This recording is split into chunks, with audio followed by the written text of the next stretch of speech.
Chapter 10 Mr. Marvel Visit Wiping. After such a strange incident, Iping became argumentative and people were full of doubt.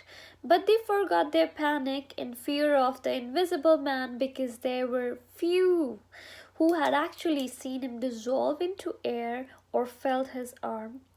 Most of them didn't see him, so it was hard for them to believe in an invisible man. And among witnesses, Mr. Rogers was missing and Jeffers was lying stunned in the parlor. People of Iping were celebrating Whit Monday.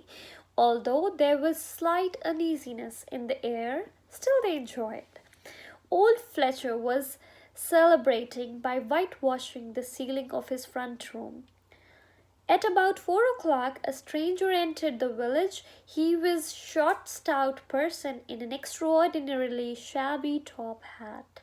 He appeared to be out of breath. His cheeks were alternately limp and tightly puffed. His irregular face appeared worried and not willing to do something. He directed his way to the coach and horses. Old Fletcher was worried by his strange anxiety. So while observing him, some quantity of whitewash ran down the brush into his sleeve.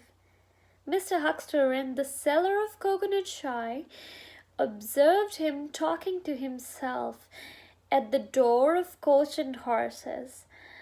He stopped and appeared to undergo severe internal struggle before he entered the house.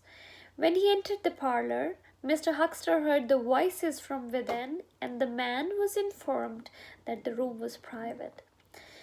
Mr. Huxter saw him coming out with some satisfaction, and in a secret manner moved towards the yard upon which the parlor window opened. He clumsily lit the short clay pipe and began to smoke. Suddenly he vanished into the yard. When Mr. Huxter saw him again on the road, the stranger was carrying a big bundle in a blue tablecloth in one hand and the 3 books in the other.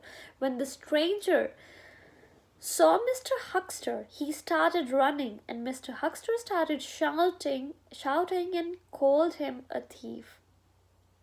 Soon Mr. Huxter felt himself caught at his leg and his face hit the ground. And that's all.